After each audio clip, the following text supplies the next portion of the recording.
Good morning, good afternoon, good evening to each and everyone, especially those at the other side of the world.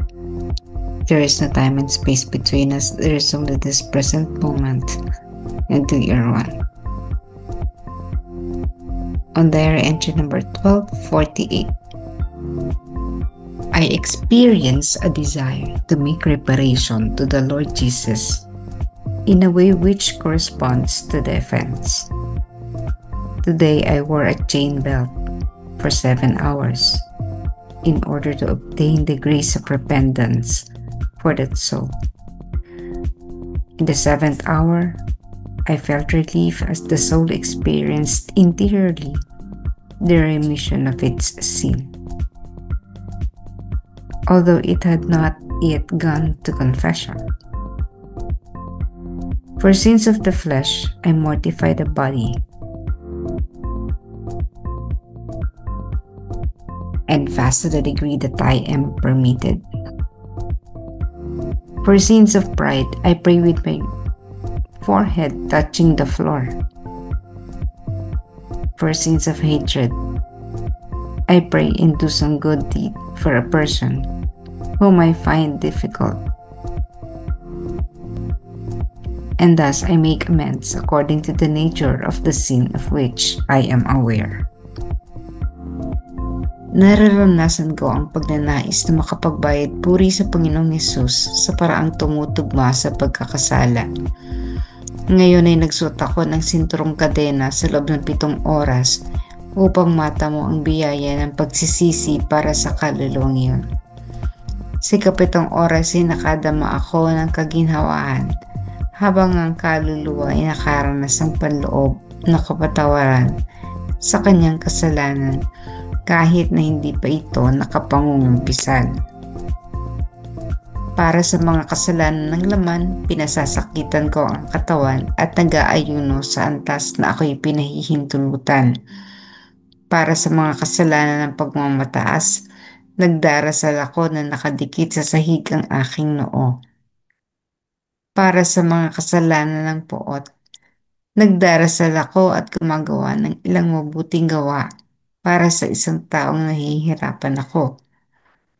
At sa gayon, ako ay gumagawa ng mga pagbabayad ayon sa likas na katangian ng kasalanan na alam ko.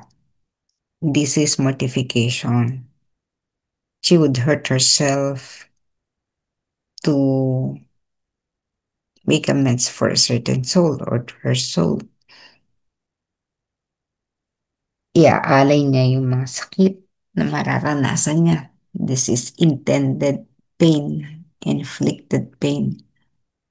Hindi ito yung normal na nararanasan lang dahil sa sakit. No? Ito talagang sasaktan niya yung sarili niya upang makatulong sa isang kaluluwa. Ito halimbawa ng mga mortification na ginagawa ni Faustina, yung pagsusuot ng kadenang sinturon. Mabigat yan. 7 oras for this instance. 7 oras na itong isinuot para sa kapatawaran ng isang kaluluwa. Sa 7 oras, naranasan niya yung kaluluwang yun ay nakaramdam ng kapatawaran ng kanyang kasalanan. No, bagamat hindi pa ito nakapangumpisal.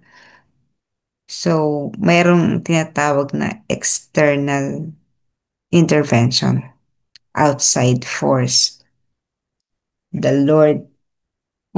soul was not able to attain forgiveness due to his or her confession and the punishment for the sin after the priest is given the absolution. Ano? So, ito yung nung araw nga sabi ko nga hindi ko maintindihan because I believe that the soul which have committed for itself and for others a sin, no, na siya yung talagang gumawa. The remission of the sin should be for that person. Siya yung dapat makaranas ng kapatawaran. no one should uh, suffer for his or her sins. Kaya lang, iba nga kasi po si Faustina. Faustina would rather take on the difficulties, the pains, the sufferings, just for the soul to be uplifted, for the soul to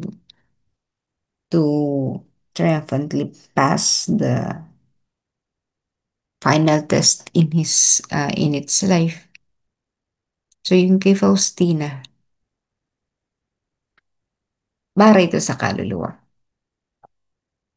So ang nag-gain dito ay si Faustina, bagamat ang kaluluwa ay naka-obtain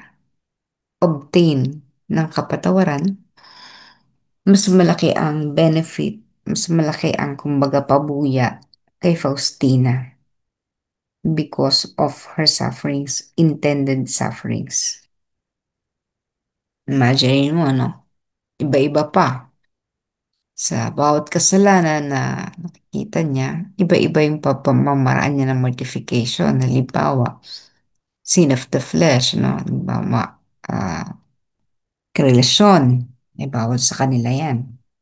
Sin of the flesh, ang gagawin niya, she would mortify the body and fast. Mag-aayuno siya. Sasaktan ng katawan, mag-aayuno. Kapag naman ang kasalanan ay pride, the sin of pride, no? Magdarasal siya. Imagine niyo na lang to, no? Magdarasal siya na yung kanyang noo ay nandun sa sahig. So, nakatuwad siya doon, yung noo niya nakadikit sa sahig for the sin of pride. Sa sin naman ng galit, gumagawa siya ng mabubuting bagay sa isang tao na mahirap pakibagayan. So, yun yung mga pamamaraan ni Faustina to help souls to be lifted up at makapagbayad puri agad sa Panginoon. Ito again ay nakakatulong mas lalo tigit sa kaluluwa ni Faustina.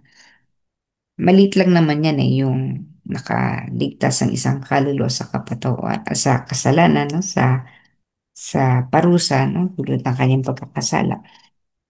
Mas maliit yan kaysa ikumpara mo doon sa reward ni Faustina after she had done mortification.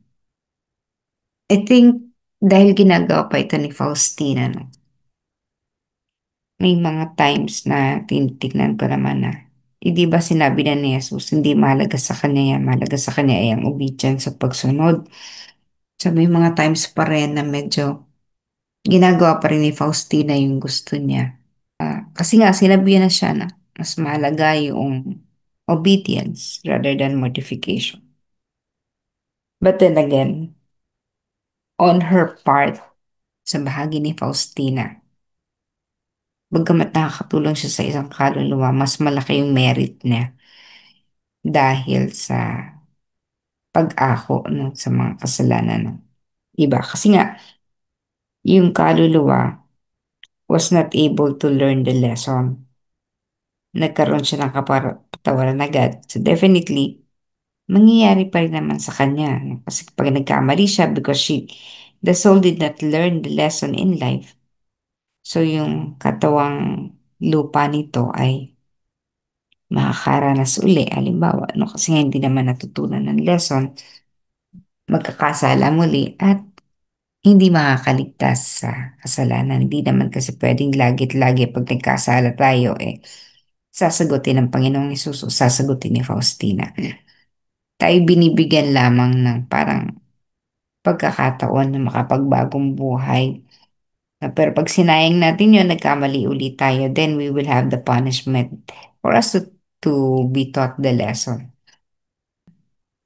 Hindi naman kinakailangan gayahin natin ang ginawang ito ni Faustina. Hindi natin kinakailangan yan.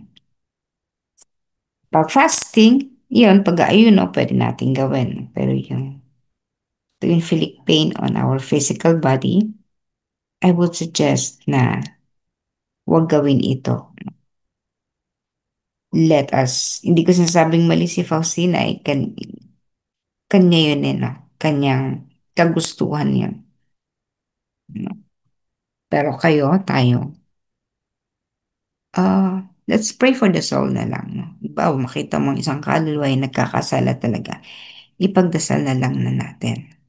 Do not inflict pain on your body. Love your body.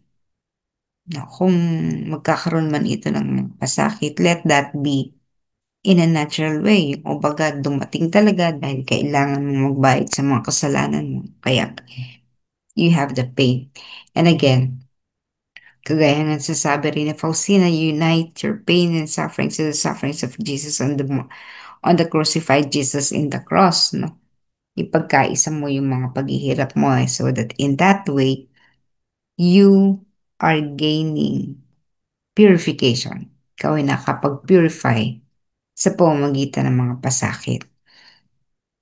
Ganon din, nakakatulong din ito kung si Faustina nga, no, nagmamortify siya for other people, it is also purifying her soul.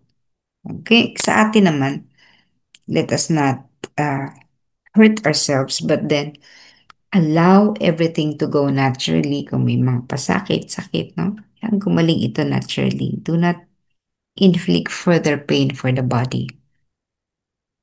Mas maganda para sa akin po ano, na minamahal natin ang ating katawan. Inalagaan ito sapagat ito ang templo ng banal na awa, the temple of the Spirit, the Holy Spirit.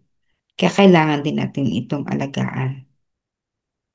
No, marami sa mga tao ang hindi naman inaalagaan ng katawan sapagat ang sinusunod ay ang comfort, no? Kaginhawahan ng katawang lupa. No, pero syempre hindi naman natin sila din sinasisi sapagkat darating din naman para sa kanila ang panahon ng reparation. Hindi, walang makaliligtas sa reparation process.